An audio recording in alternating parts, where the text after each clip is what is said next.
Call Elohim Yahweh, Bahasham Hamashak Yahushai. Shalom. This is your fellow servant Tazawar with another lesson. First, I want to start off by giving all glory, honor, and praise unto Yahweh, Bahasham Yahushai, Bahasham Rakakwadash. Double honors to the apostles and elders of Great Millstone, whom rule well, and from whom we learn this truth. Shalom to you, Akim, who are not in GMS, but are pushing likewise doctrine in spirit and in truth with all sincerity. To you few sisters that are listening and learning, as well as you speckled birds who are scattered among the nations, looking like those nations. To the 144,000 elect, and the rest of the hopeful elect, to you I say, Shalom. This is this week's rendition of Hebrew Conduct, and this will be concise, short. Usually,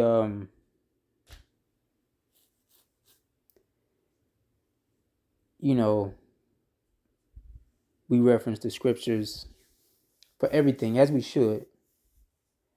And I pull about, 3 or 4 or 5 scriptures, sometimes more, depending on the subject matter. But this one is for both the brothers and the sisters, and it's something that's very simple. Salakia. Well, simplistic in word. But it takes practice to become used to exercising this. And the thing that I'm talking about is called decorum. All right? Decorum. So first, let's look up what that word means. Well, we'll get that here in a second. But what do I mean by decorum? Right? Previously, I've said in past videos that some of the same things that were taught to me and said, to me from the head of our camp, GMS Orlando, and that is, like the elder brother Nahalia, Priest Nahalia says, when people ask about you,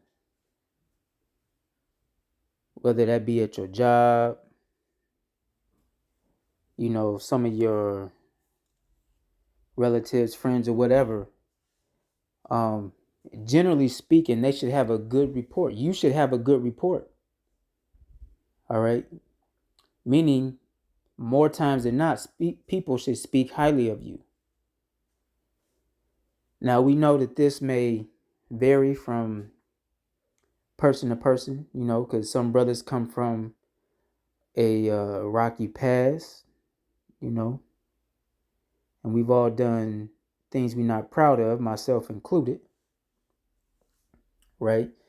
And likewise with some of you sisters, some of you Akwath, the Akim, we talk about our transformation amongst the body, often, and what's required of us, right? But you Akwath, though, many of you have rocky past as well, right? Whether that be just like in your love life, your relationships, it could be your relationships with family members. But decorum, it really covers all the bases. That is something that you want to implement in the workplace, your personal life, as far as like how you deal with family and friends, how you deal with your significant other, your loved, your husband or wife. So these things, decorum, when implemented, will help set the framework for greater things, greater virtues. Okay? But now let's get the definition of decorum. And this is just a Google search, right? Decorum. You see it there. And it says, behavior in keeping with good taste and propriety. Okay? Below that it says etiquette. Right? Etiquette.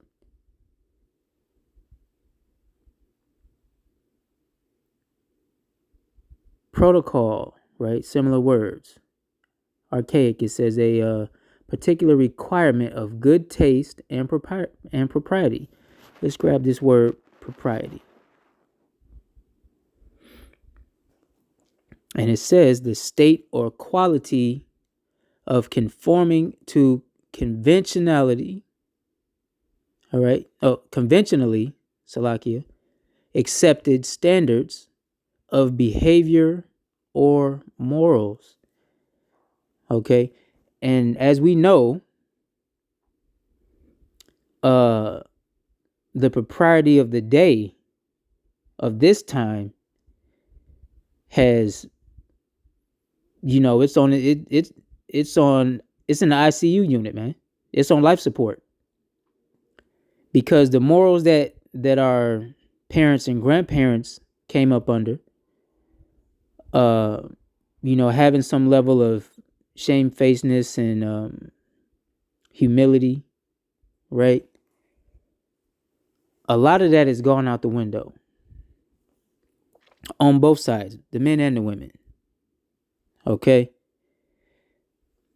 But there's a general lack of discretion and a general lack of moral fiber in our society. Okay? Just the because now everything is, ambiguous or based on feeling and all this other stuff, right? Which is wrong. That's incorrect. Okay? Like I always tell my sons, I can't tell you how to feel. I can't control what emotions you have. Okay? I can't even tell you what's the correct emotion to have for certain situations. However, how you express how you feel, how you express those emotions, there is a right and a wrong way for that. There's a correct and incorrect way to express your feelings. And sometimes it's appropriate not to express your feelings at all. But you have to use wisdom and discernment to make those judgment calls. Read the room, as they say in the world, right? Know thy audience. I also tell my sons that. Okay? Now, if your expression of emotion is going to land you in harm's way, put somebody you love in harm's way, jeopardize your freedoms that we have in this society by becoming incarcerated or whatever, then obviously you should opt not to do those things. That goes without saying. But the point I want to make is conventionally accepted standards of behavior or morals. All right. Well, in a world where things used to be black and white, there's always been gray in the world, right? But for the most part, things were a little more black and white 20, 30 years ago. Hell, 10 years ago. Okay? But now, man, that gray area has grown exponentially. Okay, we see that just with some of the nonsense they're trying to spew about, that those alphabet soup drinkers, the alphabet agenda, and then how those individuals are coming at science, all right, with their pseudoscience. So,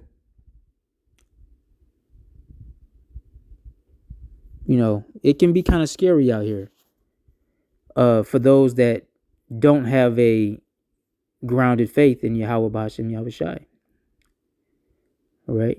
For those that are not grounded in faith, that's what we push here. All right. Yahweh Ba'ashem Yahweh Shai. But other people are grounded in their own thing, right? Which may serve them for a moment in time. But again, what separates us from the rest of those faiths, religions, and ideologies is prophecy. Okay? Anyway, decorum. So let's jump down here to Merriam-Webster and see what they say. Decorum, right? In the literary and dramatic propriety, right? So this must be talking about in literature. It says, according to strict neoclassic decorum, only the aristocracy had the right to appear in tragedy, right? Tragedy is a form of play. Okay. But aristocracy, that word there, okay? Aristocracy. Being an aristocrat, that's akin to being a nobleman, all right? Or a noble woman, okay? And as members of our nation, being the heirs of the kingdom, we are indeed royalty. We are princes and princesses, all right? The men, we're called to be kings and priests. Okay, so soon, as the world unravels, I did a video recently talking about judgments and how the world is going to unravel. But in the midst of that, the men with those old souls, that old demeanor, being a stoic, right? That's going to come back in true fashion for some men. It's going to have to, for the survival of certain individuals, right? And with that comes a certain level of decorum. Now, the second definition, propriety, which we read the definition on that, and good taste in conduct or appearance. All right. So all of that,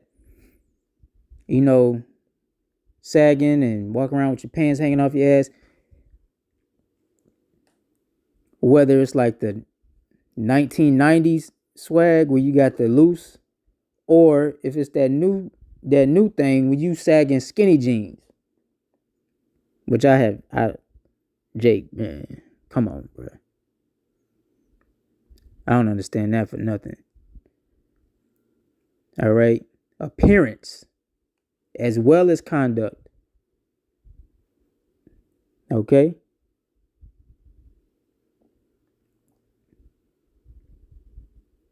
So we should be, in the scriptures, command the woman to be in the appearance of holiness. Right? Adorning themselves in modest apparel and all that. Roughly paraphrased. And the men, we supposed to be moving as royalty too. Okay? But it's how you act and your appearance. Now, yes, we don't do like all the worldly haircuts and the super crisp lineups, and you got that that edge that they done airbrushed on you. You know what I'm saying? That black China dye, that Beijing. We don't rock with that. But you can still be neat. All right, you can still be clean. All right, I had a 8th grade social studies teacher. Her name was Miss Johnson. She used to say all the time, she's like, it's okay to be poor, but not dirty. And that stuck with me, man. You know.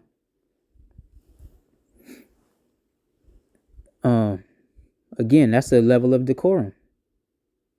She was, trying to push that. And at the time, what you like, what, 11, 12, 12,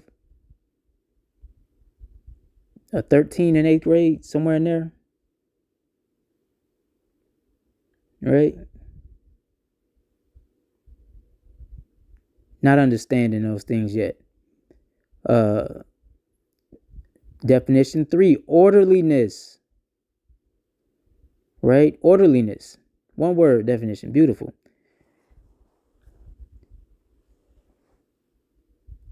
And the 4th definition says the conventions of polite behavior.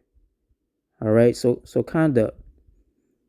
And yes, even though we are adversaries to the nations, all right, Esau, Edom, and Moab being at the top of those nations, all right. Look, you also have to remember Israelite foreigners, man. Somebody that may look, the speckled bird, somebody that may look like the other nations, but they actually, are kindred, are kinsmen. Right? So you always have to be cognizant of that. And this is not a color thing. It's a bloodline lineage thing. All right, but the point I'm making is, and you don't have to be overly nice. Don't get it twisted. I ain't telling you the brown nose and have your head up somebody's backside. That's not what I'm saying. But you can be, have a sense of regalness about you, polite behavior. All right, in the ancient world, there was a sense of decorum even amongst warring nations, right? Kings had messengers, ambassadors they sent forth that were expected to be treated with a certain level of decency. All right? That's what a term "don't kill the messenger" come from, right? Because that in itself was an act of war. Even when kings met, okay, or wrote to each other during those times of conflict, there was a sense of there was a standard of of speaking, a standard of etiquette.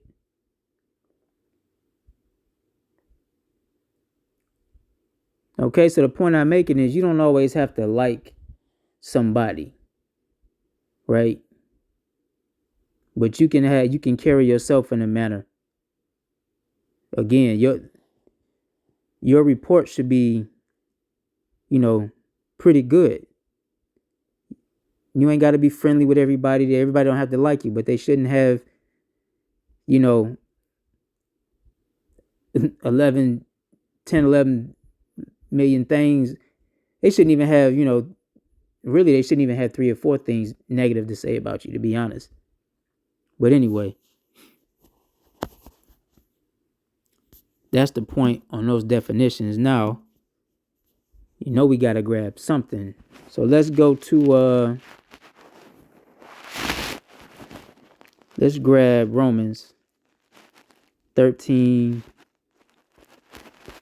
and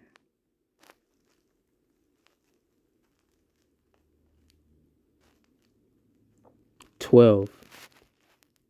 All right.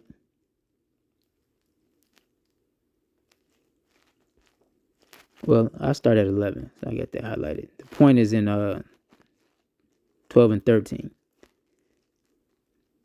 And that knowing the time, that now it is high time to awake out of sleep. For now is our salvation nearer than when we believed. The night is far spent. The day is at hand. Let us therefore cast off the works of darkness, and let us put on the armor of light. All right. Putting on the armor of light should be, again, your conduct and appearance.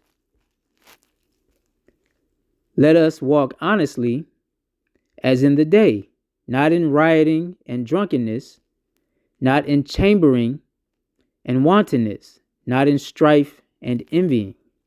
All right.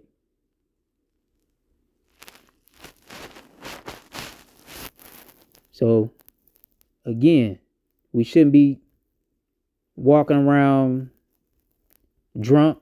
Rioting goes into partying. All right. Bullshit and partying all the time. All right. Wantonness. Being loose. Being loose. Okay. Strife and envying. Okay, those are things we should be putting off. Because those are things of the world, right? Let's grab another one. 1 Corinthians chapter 14 and 40. Right? It say, let all things be done decently and in order. All right? And that's how we should be moving. Decently and in order. All right?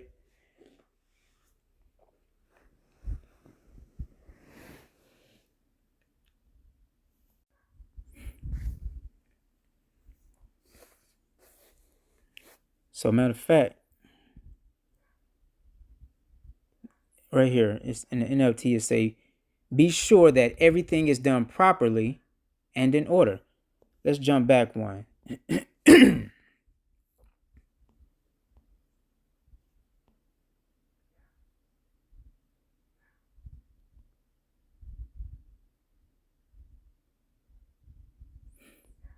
And it say, this is 1 Corinthians 13 and 11, right? When I was a child, I spake as a child. I understood as a child. I thought as a child.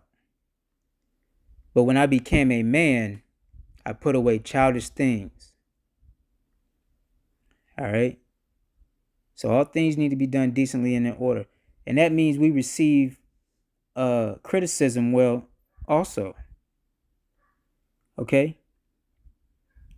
Learn how to take criticism. That's for both you Akim and you Akwath, you brothers and sisters.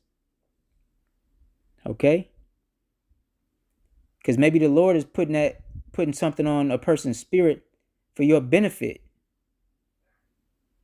All right, but if you can't receive criticism, then you never grow, man. All right, anyway, I pray this lesson finds you well. May the blessing of election be upon your household. I also pray this lesson was edifying. Until next time, Shalom.